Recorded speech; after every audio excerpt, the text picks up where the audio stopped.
Sisters brothers praise lot. నేనును నా ఇంటివారును నీతి సూర్యుని కొలుతుము.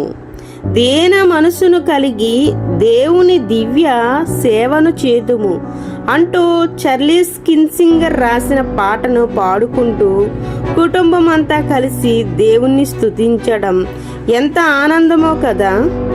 ఈ లోకంలో ప్రేమగల దేవుణ్ణి మనసారా క్రీస్తుస్తూ ఆయనను స్తుతించడంలో సంతృప్తి మరియు సమృద్ధి ఉన్నాయి.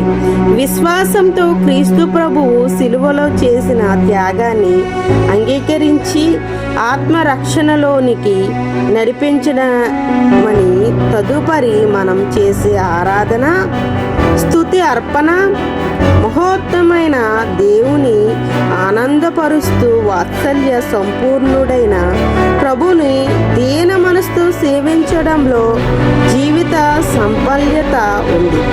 సర్వశక్తుని మీద ఆధారపడితే ప్రోత్సాహం బలం విజయం చేకూరుతుంది. ఇదిగో చూడండి సిస్టర్స్ బ్రదర్స్, మార్కు 4వ అధ్యాయము 22వ వచనంలో చూసినట్లయితే రహస్య ఏదైనను తేటపరచబడకపోదు, బయలుపరచబడుటకే గాని ఏదియు మరుగు చెయ్యబడలేదు. హల్లెలూయా. చూడండి వాక్యం ఎంత మంచి వాక్యము. ఒక వ్యక్తి లేనప్పుడు ఆ వ్యక్తి గురించి నువ్వు చెడుగా మాట్లాడుతున్నప్పుడు ఒకరోజు అవి బయటపడితే నువ్వు ఒక వేషధారిగా నువ్వు మిగిలిపోతావు, సమాజంలో నమ్మక ద్రోహిలా ఉంటావు. కాబట్టి ఒకరి గురించి నీకు అవసరము లేదు, ఒకరి గురించి నీకు అవసరము నీ జీవితంలో ఒకరి విమర్శించుకో.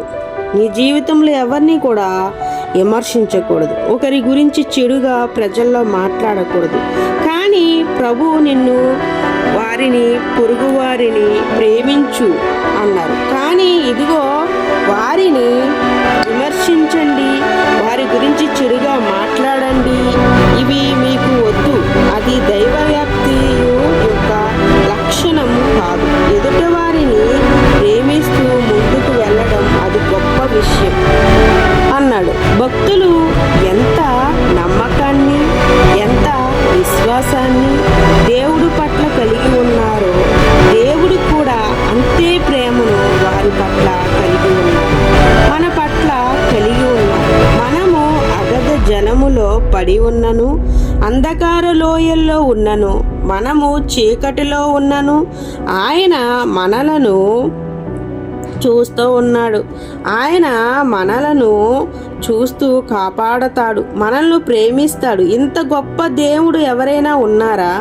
మనము నరకంలోనికి పోకుండా, నిత్య అగ్నిలోకి పోకుండా, సాతాను చేతికి చిక్కబడకుండా ఉండడానికి తీర్పు రోజున మనం పాపములతో ఆయన ముందు చేతులు కట్టుకుని నిలవబడకుండా ఉండడానికే కదా ఆయన మన కోసం భూమి మీదకి వచ్చి మన కోసం ఆయన యొక్క రక్తాన్ని కార్చి ఆ రక్తము ద్వారా మనల్ని పరిశుద్ధపరిచి ఈరోజు నిన్ను నన్ను నిత్య రాజ్యపు వారసులుగా చేశారు. హల్లెలూయా.